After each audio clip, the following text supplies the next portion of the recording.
Hey, today's guest, cybersecurity expert Peter Perez, built his business through grit, strong values, and a clear commitment to helping people stay secure in a world that's moving faster every year. So if you ever felt overwhelmed by technology, stressed by the unknown, or if you're wanting to build a business that won't crack under pressure, this conversation's going to hit home. So let's get into it.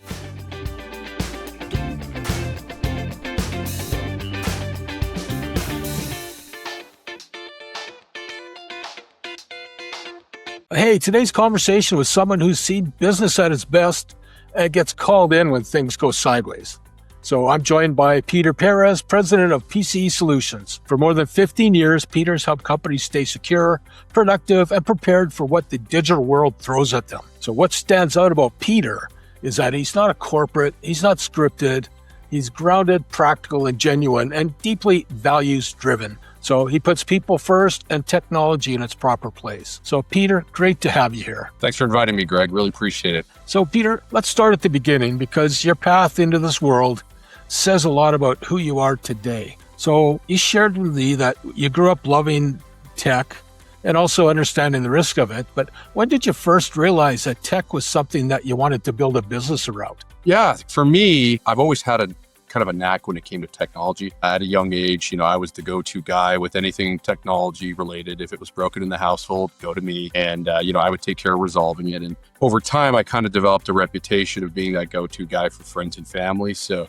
I did that growing up. I had a little side business that I do while I was in school to make a few extra bucks here and there. And for me, that feeling that you would get when you really help somebody who was really struggling with a technology problem that was preventing them from moving ahead, that for me was so satisfying. And it really led me to a point where I determined that it was maybe something I wanted to do for the rest of my life. So what pushed you towards entrepreneurship? Give you a little background on my family. My dad escaped communist Cuba back in 1980. And, when you're living in a communist regime where you don't really have freedom to do anything, you appreciate freedom a lot more. So when he was able to leave and come to Canada, he met my mother, who was visiting from Peru, and she had an accounting background. And, they met, fell in love. I was born, got married, and then from there, they were told by their ESL teacher that essentially as immigrants, they essentially have two solutions. They can either go back to school and recertify their education for the next 10 years, or they can start a business. So they chose to start a business, and I grew up in a business family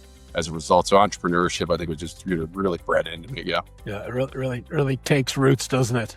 100%. Yeah. When you grew up in that household, it's kind of just becomes a part of you, right? When it comes to cybersecurity or IT, what are the biggest misconceptions that business owners still get wrong? Well, I think that, back in the day, hackers would essentially primarily breach systems more so as hobbyists. I mean, it was something that you would do for fun, just to break into a system to prove that you could do it. There really wasn't that much of a financial incentive to do that. But, now that the world's evolved so much, if you want to know how much you rely on your technology, try going without your phone for a day or two. The entire world is digital now. And, and as a result of that, it's actually, hacker groups and whatnot, it's become big business. I mean, if you look at the amount of trade that's done on the dark web by these hacker groups, it's in the billions. It's a multi-billion-dollar industry. So because data has so much value now, it's something that there's a financial incentive to target it going forward. And, because of that, it's really not something that you can take lightly anymore. I think that when you talk to business owners who have been breached or held ransom through some ransomware or had intellectual property stolen, you've gone through that experience once, you know how serious it is. And if you haven't gone through it yet, I think it's only a matter of time. Yeah, I think business aside, I think you want to really get an illustration of how critical our digital technology has become. Try taking away your iPhone away from your teenage daughter and see what happens there. I don't want to test that. Yeah, that segues nice into our segment around chaos. Yeah. So you've seen some wild situations over the years and some things that are real chaos. Can you share a situation or a moment when a client was going through a crisis and what that situation taught you about people, not just technology? Yeah, so I guess there's the two case studies that come to mind for me. The first one I would say is, one of our first U.S. clients. He essentially still are our flagship client in the Tampa Bay area, and they had a remote branch office out in Calgary, and they ran into a situation where they had in-house IT. They had a major server failure. I think that their Exchange server and their database server, et cetera, was down for about 3 months. Their in-house IT really tried to bring it back and was just struggling. So after 3 months of pain, the CEO remembered, hey, what was the name of that company that helped us out in Calgary that one time? Yeah. He picks up the phone, gives me a call. And, I ended up sending out my senior admin, my top guy, and we had everything back up and running within a week. So that led to him inviting me down to the Tampa Bay area to take over the IT for the entire head office. And they've been a happy client of ours ever since. That's an example of one of them. I think that the second example is that we just onboarded a 150-person engineering firm over the last about a year and a half. And they used to be partnered up with one of those larger IT companies, 100 plus staff, et cetera. And after about 9-10 months of working with them, not only was their onboarding still not done, but they had tried to qualify for cyber insurance 3 different times, denied all 3 times, and they were having weekly network problems. Finally, they had enough. Again, the CEO remembered me, gave me a call. Yep. I send my top team there. Next thing you know, we've got everything cleaned up in 3 months, and they're a loyal client ever since. Great examples there. I guess the question I have is, out of the calls that you get, how many are incident driven? Meaning, how many are at crisis situation before somebody finally decides to call you in? I'd say the vast majority. I mean, for us, I think that usually IT is kind of a cost center. It's one of those things where at least that's how people look at it.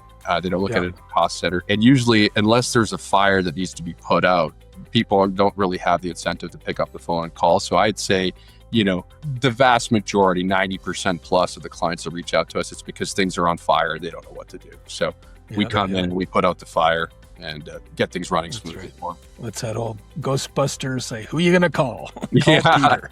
Right on. So, hey, stories like that, Peter, don't just reveal broken systems. I think they reveal character. You're values-driven, values-based. Where did your values come from, and how do they shape the way that you lead today?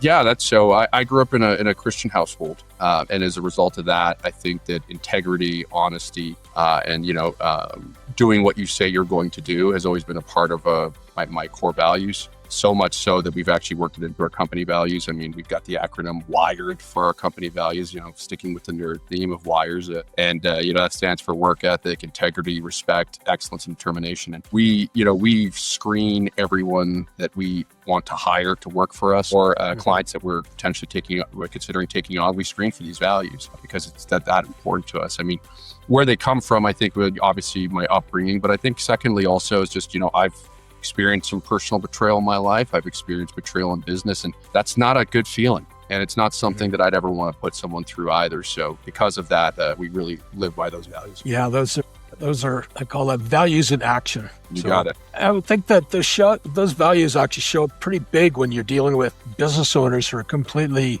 overwhelmed by tech, and stressed out by crisis. And it seems that the overwhelm always shows up just before the failure, not after the failure.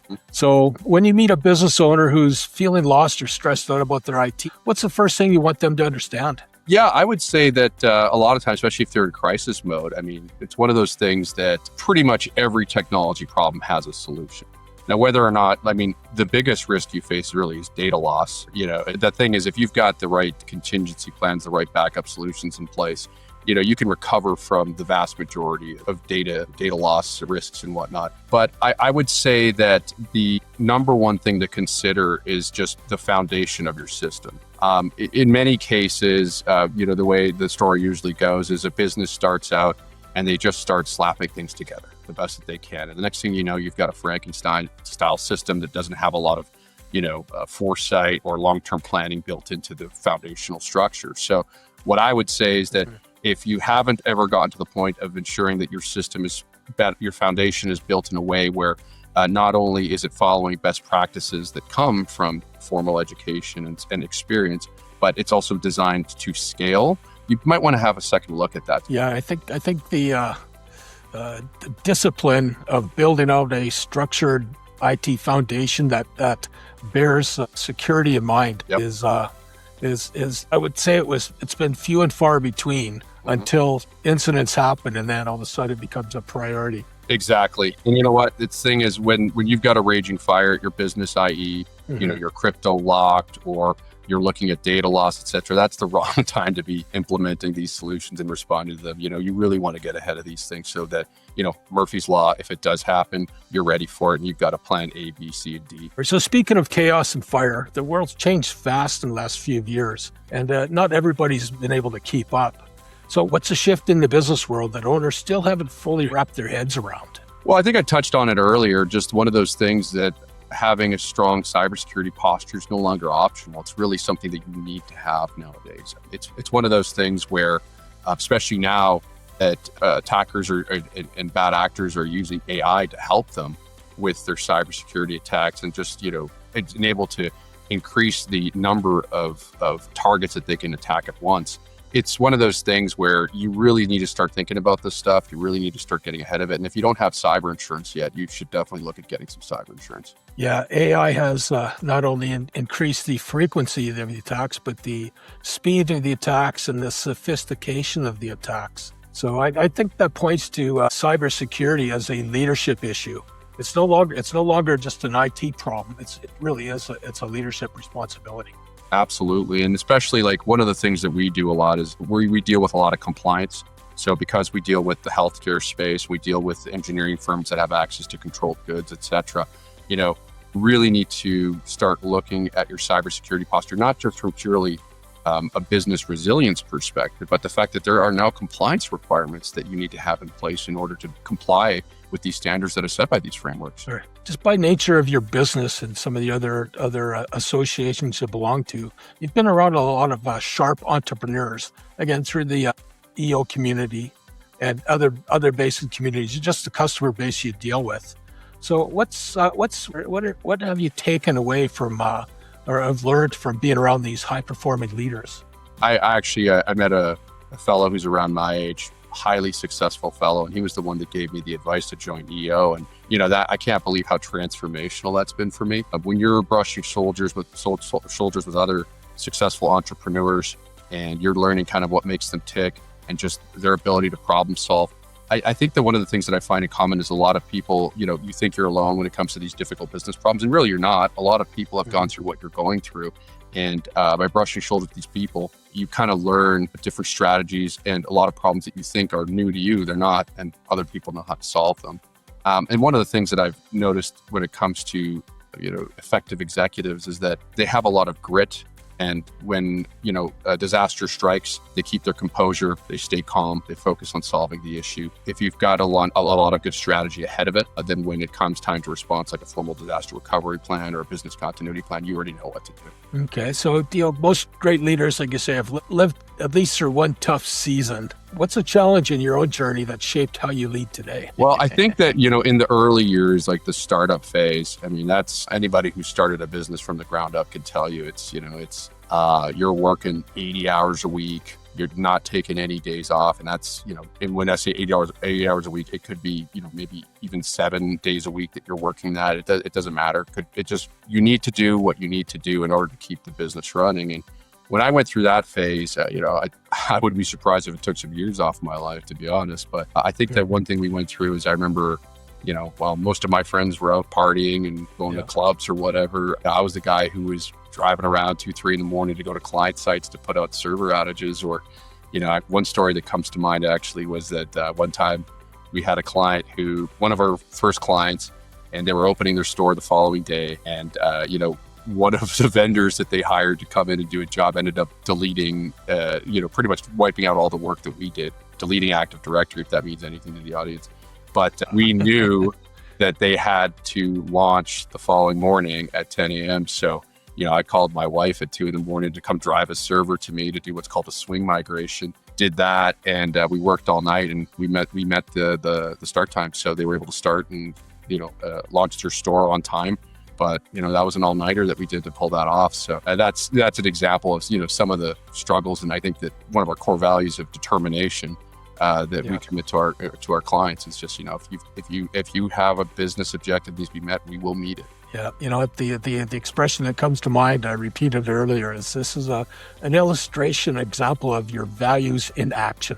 You got it. So well done. Well done. Thank you, sir. Okay, so everything you've shared points to having a business that's been has a solid foundation that doesn't crumble. So if a business owner came up to you today and said, Peter, I want to build a company that's stable, scalable, and hard to break, what advice can you give them? Where should they start? What should they focus on? Yeah. So what I would say is that, I think that most business owners, especially the ones who succeeded, is they've got some pretty good instincts. And if they're having weekly server issues or networking problems or just IT issues all the time, another thing with that is that you don't know what you don't know. So the reason that you hire an IT consultant or you hire an accountant is because you don't know these things.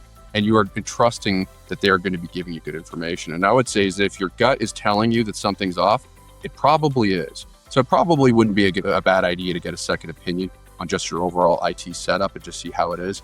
And from there, we can have a look at it and determine whether or not that foundation is solid and built to scale. So I'd say that's number one, making sure you've got a solid foundation that's built to scale.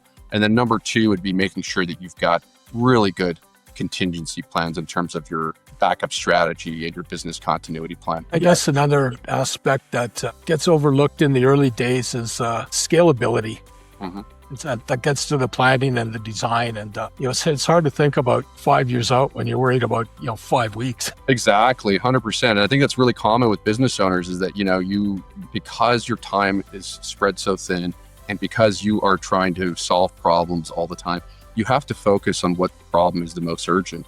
And unfortunately, in your cybersecurity, your IT, that usually takes a backseat until the disaster strikes. All right. So let's kind of wrap this up, Peter. So if someone remembers one thing or a couple things to take away from this session, what should it be? Well, I think that the main takeaways is number one, cybersecurity is required nowadays. It's not really an option anymore. Breaches are happening every day, even when it comes to email phishing attacks and just some of the spoofing that's taking place where they try to intercept and change your accounting information. I mean, that's the kind of stuff that's happening daily now. So if you don't have a good cybersecurity position, you might want to look at correcting that. The next thing too is if you're not really sure about what your cybersecurity position is, or cybersecurity posture rather, what I would say is if you don't have cyber insurance, go try and get it. And the reason why that's a really good exercise is because if you can't get cyber insurance, that tells you there's some pretty big gaps in your cybersecurity posture that really need to be looked at. So if you don't have cyber insurance, go get it. It's a really great exercise to see where you're really at. The last point is prevention beats recovery. The best time to fix things is before something breaks and becomes disruptive and expensive. So, Peter, this has been incredibly real, refreshingly grounded, and loaded with practical advice that we can follow. So thank you very much. You're very welcome, Greg. Thanks for having me. No problem. So let's share with the audience, how can people get a hold of you? What's the best way to connect with you? Yeah, so the best way to reach us is you can check us out on our website, p.pcsolutions.ca, or you can give us a call at 403-879-8643. Me or someone on my team would be happy to help you. Okay, fantastic. So again, if you want to connect with Peter or learn about building a business that's secure and future ready, reach out. He'll certainly help. So if this episode helped you, share it with another business owner who needs some straight, no BS advice.